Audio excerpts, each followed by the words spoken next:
Assalamualaikum warahmatullahi wabarakatuh.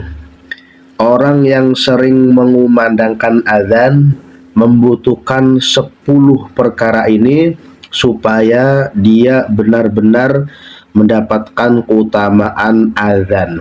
Di dalam kitab Tanbihul Ghafilin diterangkan qala al-faqih radhiyallahu taala yahtajul muazzinu ila ashri khisalin.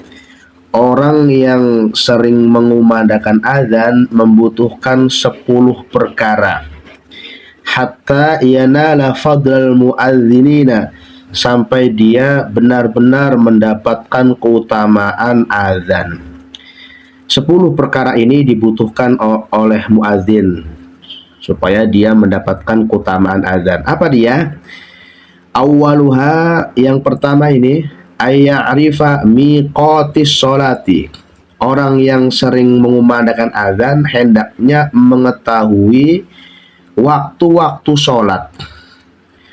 Waktu sholat duhur jam sekian, sholat asar jam sekian, sholat maghrib jam sekian, sholat isya jam sekian, sholat subuh jam sekian. Harus mengetahui waktu-waktu azan, ya, supaya azannya itu lebih berkualitas, mendapatkan keutamaan. Harus tahu, orang yang sering mengumandangkan azan harus tahu waktu-waktu sholat. Ini yang pertama. Wayahfadhuha, bukan hanya mengetahui waktu sholat, tapi menjaganya, benar-benar dicatat, diingat-ingat supaya tidak terlewatkan ketika nanti mau azan gitu. Wasani, yang kedua adalah ayyahfadhu halaqahu fala yu'azi halaqahu li ajli azani. Yang kedua, orang yang sering mengumandangkan azan hendaknya menjaga lingkungan sekitar. Fala yu'azi halaqahu, jangan sampai menyakiti warga sekitar, li ajli azani, karena azan.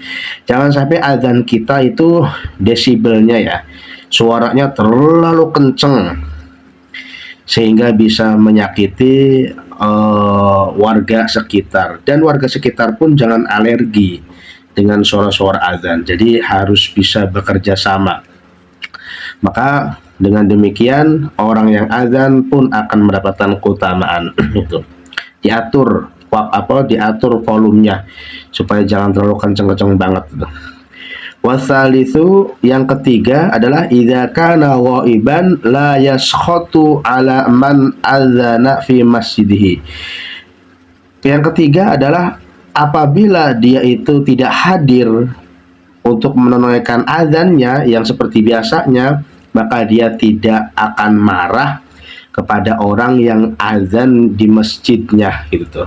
Biasanya azan nih, satu waktu dia ketinggalan, ada uzur atau yang lainnya, sehingga ada orang lain yang azan di dalamnya, maka dia tidak akan marah.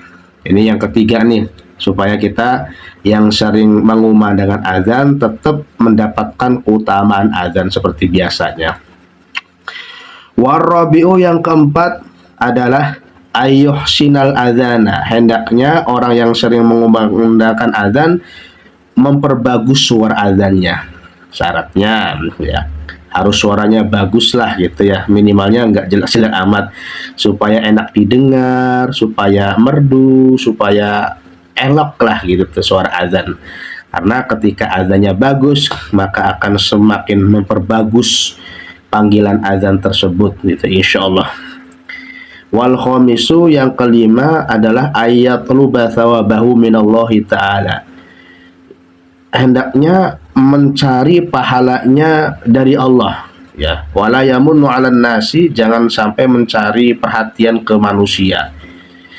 Jangan sampai, pengen azan nih, pengen disebut suaranya bagus, pengen disebut rajin ke masjid. Jangan. Mencarilah, niatkan azan itu mencari pahala dari Allah, jangan mencari pujian manusia, jangan sampai mencari perhatian manusia, jangan, tapi hanya Allah saja. Dengan demikian maka azan kita semakin berkualitas, memperoleh keutamaannya. Wasadisu, yang keenam adalah ayya'muru bil ma'rufi wa yanha 'anil munkari. Orang yang sering mengumandangkan azan hendaknya selalu memerintahkan kebaikan, menyuruh kebaikan dan mencegah kemungkaran. Di masyarakatnya, orang yang sering mengumandangkan adzan itu disebut tokoh masyarakat. Tokoh masyarakat hendaknya harus bisa memberikan contoh yang baik dan melarang kemungkaran-kemungkaran yang terjadi. Wa yaqulul haqqo lil ghani wal fakir, dan berani mengucapkan kebenaran kepada orang yang kaya dan orang yang fakir. Jangan sampai ke orang fakir berani menegurnya, kepada orang kaya tidak berani, itu jangan. Benar-benar mengatakan benar kepada orang lil ghani wal fakir, orang yang kaya dan orang fakir gitu. Tidak membeda-bedakan. Kalau orang kaya salah tetap ditegur gitu.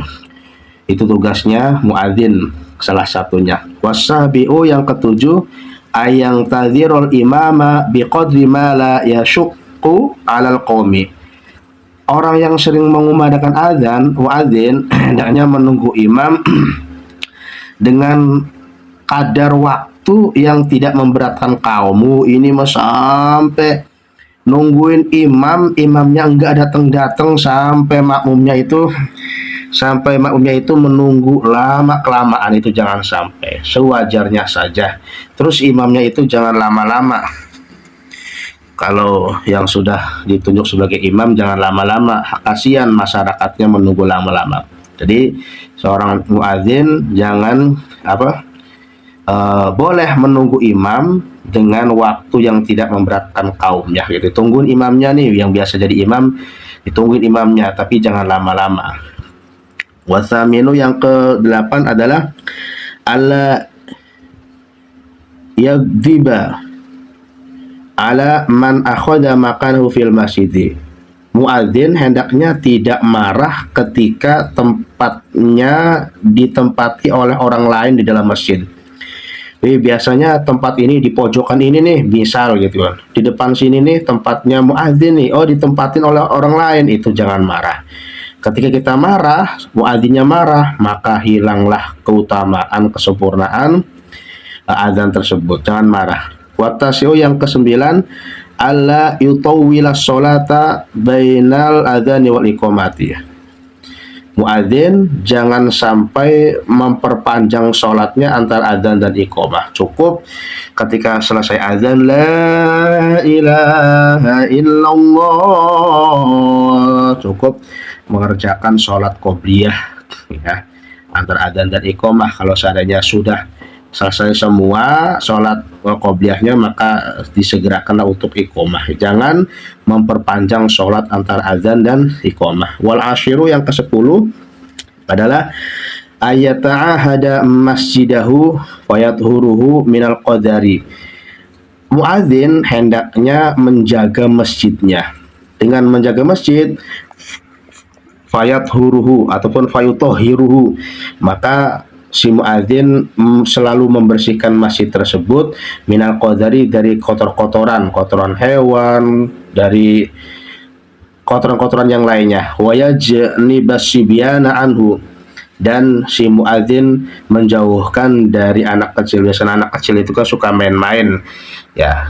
Itu tugasnya muadzin. Muadzin tugasnya yang ke-10 ini adalah menjaga masjid ya, sehingga dengan dijaga masjidnya sering dibersihkan dari kotoran-kotoran, dan anak-anaknya yang sering datang ke masjid akan dijaga olehnya gitu kan. Itulah 10 keutamaan muadzin.